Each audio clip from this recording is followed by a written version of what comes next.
The revelation that Emperor Palpatine had a son and a granddaughter was one of the biggest moments in the rise of Skywalker. In many ways, though, it posed more questions than it answered, chief among which, just who was the Emperor's mysterious son? The Rise of Skywalker doesn't explicitly reveal how Palpatine escaped death, although the movie does drop a couple of hints. When Kylo visits Exegol for the first time, he finds Supreme Leader Snoke clones floating in tubes. Later, Dominic Monaghan's character, Beaumont Kin, offers a handful of theories of his own, suggesting dark science, cloning, secrets only the Sith knew. As it turns out, Beaumont nailed it. Palpatine's return relies on all three.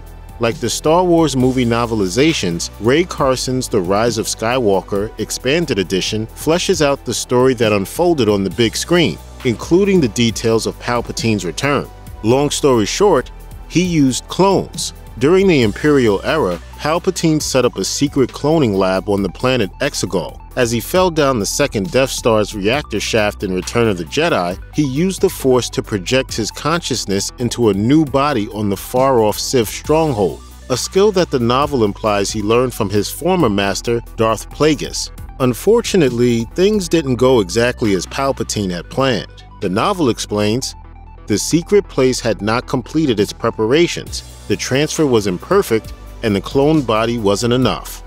Apparently, the dark side takes a big physical toll on this process, and Palpatine's new vessel burned out pretty quickly. So as the New Republic took control of the galaxy, and the First Order accumulated power in the unknown regions, Palpatine's Sith followers worked tirelessly to craft the Emperor a new, healthier, and more permanent body. Most of those experiments failed, but one didn't. At least, not exactly. The novel says, one genetic strand cast lived, thrived even, a not quite identical clone, his son. Still, even that body wasn't perfect. While his clone survived the Sith experiments, he couldn't actually wield the Force, and that weakness disgusted Palpatine. So instead of using the clone as a host, the former Emperor found another use for him. He set his son free so he could continue his bloodline through more natural methods. In time, Palpatine's son met a woman and had a daughter whose powers met Palpatine's standards. After that, the Sith Lord began making plans to capture Rey and take over her body, which obviously didn't quite pan out. The Rise of Skywalker novel's explanation for Palpatine's son dodges a lot of the more difficult questions about Palpatine's family tree. And while it means that Rey's father isn't technically Palpatine's son, it's not without precedent in the Star Wars universe.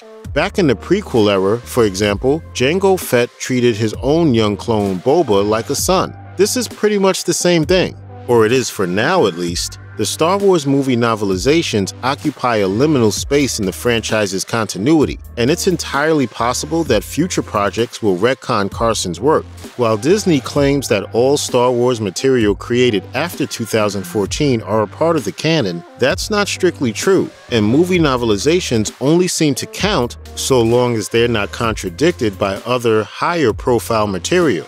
For example, there's a scene in Alan Dean Foster's novelization of The Force Awakens in which Rey and Poe meet for the first time. But that's no longer canon, as it's been superseded by a similar moment at the end of The Last Jedi. As such, it's possible that Carson's explanation for Rey's ancestry won't survive in the long term. And this has all happened before, too. In the years before Disney bought Star Wars, the Emperor had a completely different son, who fell victim to the Mouse House's obliteration of the so-called expanded universe.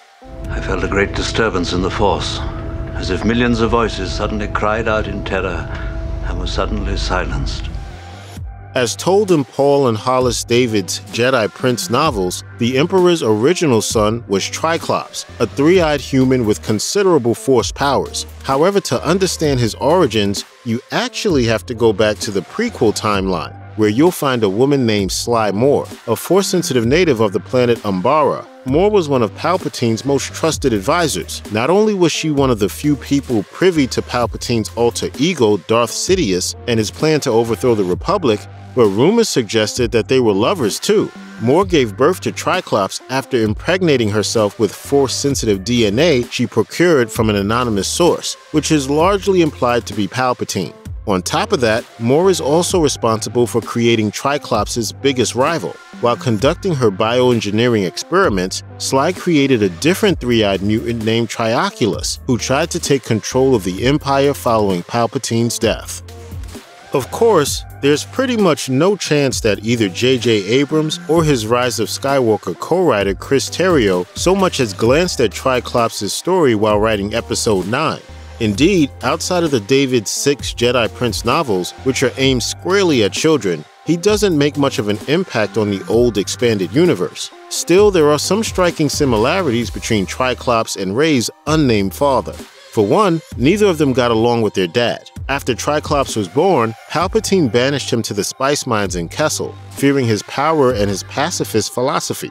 Both had children too. While imprisoned, Triclops fell in love with a former Jedi named Kendalina. Shortly afterwards, Kendalina gave birth to a son named Ken, who was later whisked away to a secret Jedi city on Yavin 4 by an unknown benefactor. Like Rey, Ken, who is the titular Jedi Prince of the David saga, was an incredibly powerful Force user. And like Rey, he was devastated when he learned that he was Palpatine's grandson. Finally, like Rey, Ken ended up rejecting his birthright, joining the New Republic and training under Luke Skywalker. So while both Ken and Triclops are a little more than footnotes in Star Wars' vast, sprawling history, their legacy lives on in the Rise of Skywalker, at least from a certain point of view. Check out one of our newest videos right here. Plus, even more Looper videos about your favorite movies are coming soon. Subscribe to our YouTube channel and hit the bell so you don't miss a single one.